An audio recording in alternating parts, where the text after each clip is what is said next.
Joined by head coach Dee Vick of the Hampden-Sydney College men's basketball team. They were picked number 5 in this year's ODAC men's basketball preseason poll. Coach, last season, the regular season didn't go quite the way you wanted it to. Ended up with the 8 seed for the tournament, but you made a run out of that 8 seed all the way to the ODAC title match. Talk a little bit about that experience and what it meant to get to that title game with that team. Yeah, it was, at times last year, JJ, it was very challenging. We lost a lot of close games, but we kept the faith, and we knew we were a good basketball team, and we just focused on improving every day, which we did, and made a nice run there at the end. And with 3 minutes to go in the title game, we were tied and had a chance to win an ODAC championship. And we came up a little short, but we learned a lot from it, and I think our guys are a little hungrier for that opportunity this year. From that team, Kobe Williamson, he's gone on to continue to play basketball. He's playing pro in Germany right now. Talk a little bit about his status currently. Yeah, actually got bad news on Kobe. He actually just recently tore his ACL this past week. But Kobe, was our first player to sign a pro contract, which is an outstanding achievement for him. I'm just so proud of his development. And he actually turned down several really good corporate jobs to take this professional playing opportunity.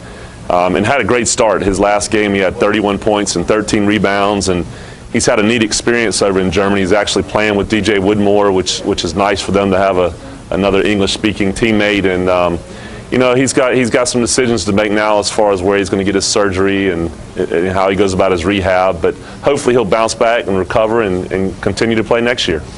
A couple guys also back from that team are on your squad this year. Looking at guards Mike Murray and Greg Lewis, your point guard and really a sharpshooter for you. Talk a little bit about what you expect from them, the leadership, because you do have several younger players on this year's squad.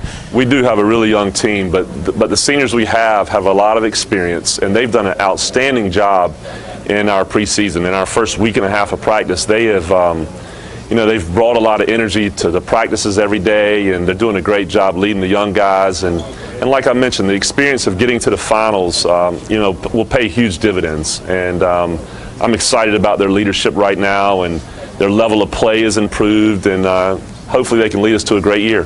When you take a look at what you've seen in early season practice so far, what do you think is going to be the strength of this year's squad?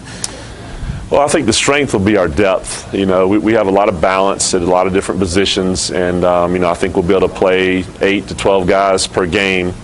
And I think a strength also could be our perimeter shooting. We've gotten some guys that have really worked on their shot. We're shooting the ball well from the perimeter, which is different from last year. Our strength last year was to go inside to Kobe.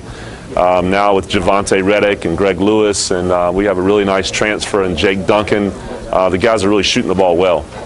When we talk about some new players, you mentioned Jake Duncan there. Who's a couple other names you expect to come out of Hampden-Sydney basketball this year? Yeah, we've got a really large freshman class, JJ, and all of them have helped us in practice in different ways. Our front court guys will probably be counted on more than the others just because we have a void there, losing Kobe and Fletcher Lumpkin. So I would say that Josh Kadowitz and Hunter Keene are guys that we're going to look to count on early. A young man by the name of Gee has played really well in the preseason. So those guys certainly have the biggest opportunity ahead of them because there's opening spots. But I think some of the guards could help us as well. When we take a look at the league, over the last 5 years, it's been 14 ODAC squads that made the NCAA tournament. Talk a little about what you see for the conference this season. I could see it happening again. I mean, I saw the preseason polls, which we don't put a lot of stock into, but 2 ODAC teams were represented in the top 25 polls. And, there'll be some other teams that will climb the ladder. I know Eastern Mennonite has got as good a front court as I've ever seen in the ODAC. And, there's a lot of great balance in the league, and I expect there to be at least 3 teams to make the NCAA tournament this year. Well, Coach, I want to thank you for joining us today, and good luck this season. Thank you, JJ and Molly.